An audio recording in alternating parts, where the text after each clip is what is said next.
From ABC, this is World News Tonight with Peter Jennings. Good evening. It wasn't even noon today when the temperature at Sioux Falls in South Dakota was over 100. In Georgia, a woman died from heat stroke while she was working in a tobacco field. There was some rain in Iowa today, which was good for the soybeans. But in some parts of Illinois, there is no moisture available in the top 6 inches of soil. And here in the Northeast, there has been a break in the heat. It is in the Midwest and the South where the drought and the heat still hold people and animals and the land in their grip, where some people have become so distraught they have told their congressman, God is against us. ABC's Chris Bury is in the Midwest.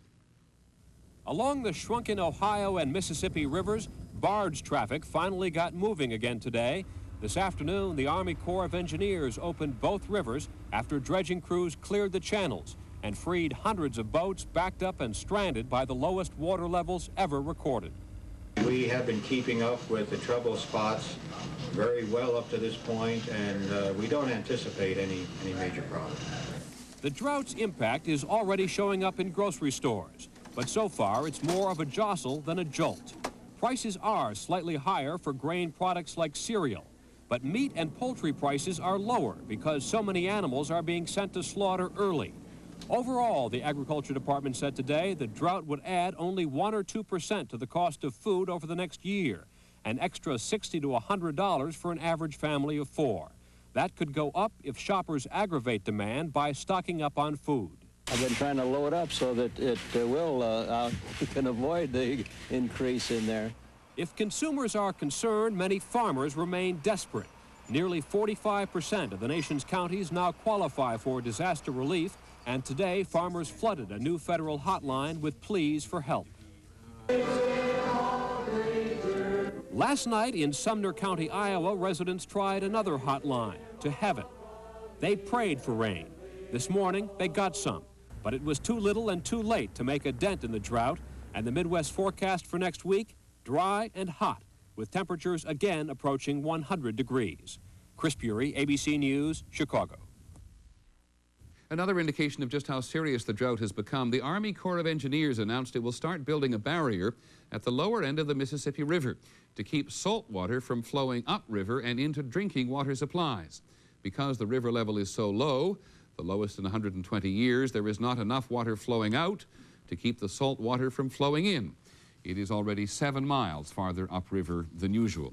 The drought may also mean failure for some small family-owned hydroelectric plants around the country. Many of them were set up during the energy scare of the 1970s as cheap, non-polluting energy sources, but they rely on rivers and streams to run. And as ABC's Al Dale reports, the water power is drying up. Charles and Nancy Merrick gave up jobs in Atlanta 7 years ago to run their own hydroelectric plant. They bought an abandoned power plant that used to produce electricity for a textile mill near Spartanburg, South Carolina. The water is so low that the sandbars are all over the place. But the Pacolet River that they use to turn the turbines is drying up because of the severe drought. So we're letting the lake come down real slow and passing some water downstream so it'll help the fish out. But it's extraordinarily dry. When they do generate power, they sell it to Duke Power Company. The Merricks and other small operators produce only a tiny fraction of the utility's output, so their absence shouldn't affect customers. But dry years dry up their income, $150,000 a year. It's a problem with small hydro operators nationwide. This is White Creek in the North Georgia foothills. There should be twice as much water as this coming through here. In fact, most of these rocks should be covered. Herschel Webster and his son Lamar built a small hydro plant on the creek in 1982 and began selling electricity to a local co-op.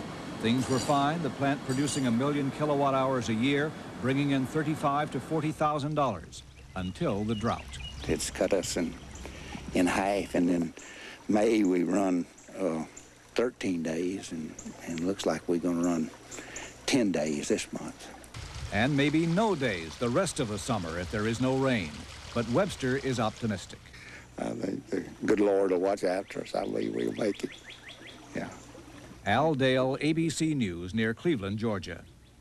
One other note on power companies today, the really big kind. The Supreme Court has limited the power of state governments to protect consumers from spiraling utility bills.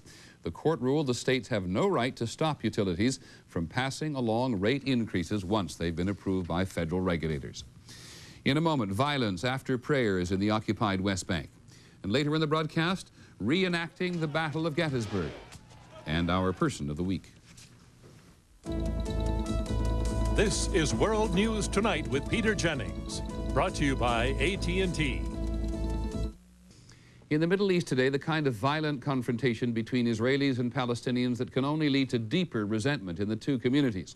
In Hebron, on the occupied West Bank, a Palestinian stabbed an Israeli settler, and then the Israeli chased the Palestinian and shot him in the stomach. In Nablus, at the other end of the West Bank, it was guns and rocks. ABC's Dean Reynolds was there. It happened in Nablus just after today's Muslim prayers. The man with the machine gun is a Jewish West Bank settler attacked by stone-throwing Palestinians as he drove by a mosque on the Muslim holy day. That's a woman passenger crouching for cover beside the car. But the settler's gunfire, which left 7 Palestinians wounded, did not hold back the crowd. And after 5 minutes of this, he fled slightly injured. Then it was the Army's turn.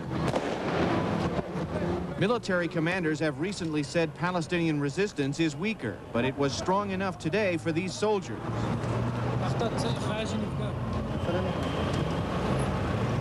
The mosque turned into a fortress and quickly came under siege. After 30 minutes, a break. The Palestinians, stone throwers and worshippers alike, choking from tear gas, went home. Ironically, it happened on a day when Israel, in a conciliatory move, freed 89 Palestinians jailed during the uprising.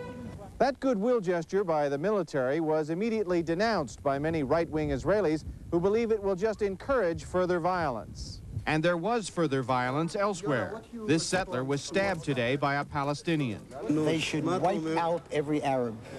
And when cameramen arrived in Hebron to record the scene of the attack, the victim's friends attacked the cameramen. But then few Israelis would be happy about the events those cameras were recording today. Dean Reynolds, ABC News in the Israeli-occupied West Bank.